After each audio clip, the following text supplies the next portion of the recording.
আমার মতো গ্রাম কে কে পছন্দ করেন? আমার তো বেশ ভালো লাগে।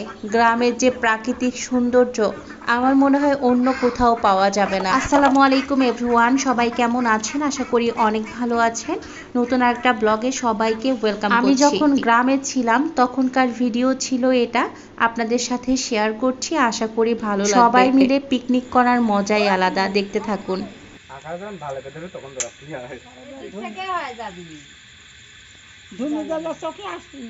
এই জুই, তুমি ওই পাশে চুলার মুখ দিলা কিসের জন্য? এই পাশে দাও না কেন? এই পাশে দিলে তাহলে ধোঁয়াটা কম লাগবে।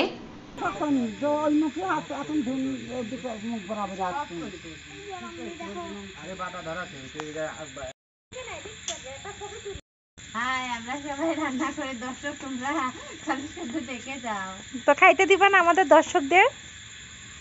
ওমা আর কথা বলছে না জুই।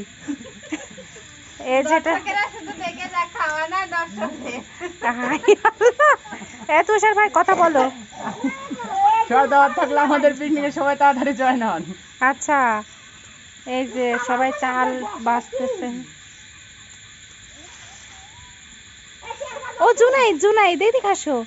বলো দর্শক, আপনারা সবাই আপনাদের সবার দাওয়াত রইল আমাদের পিকনিক খাওয়াই। বলো রান্নার পরে খাবেন, খাওয়ার পরে নগিদি করবেন, কমেন্টে জানাবেন। আচ্ছা হ্যাঁ, ও সাদিকও চলে আসছে। জানা হলে এইভাবে রান্না করে খাবেন। হ্যাঁ দাঁড়াও।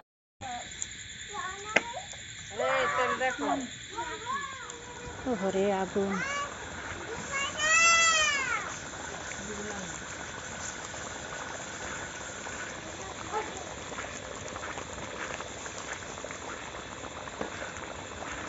আমি ধারে ঝাড়ি ঢেকে ঢেকে চাল দিয়ে দিলাম।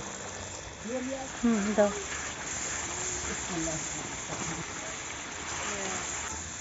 পড়বে না, পড়বে না।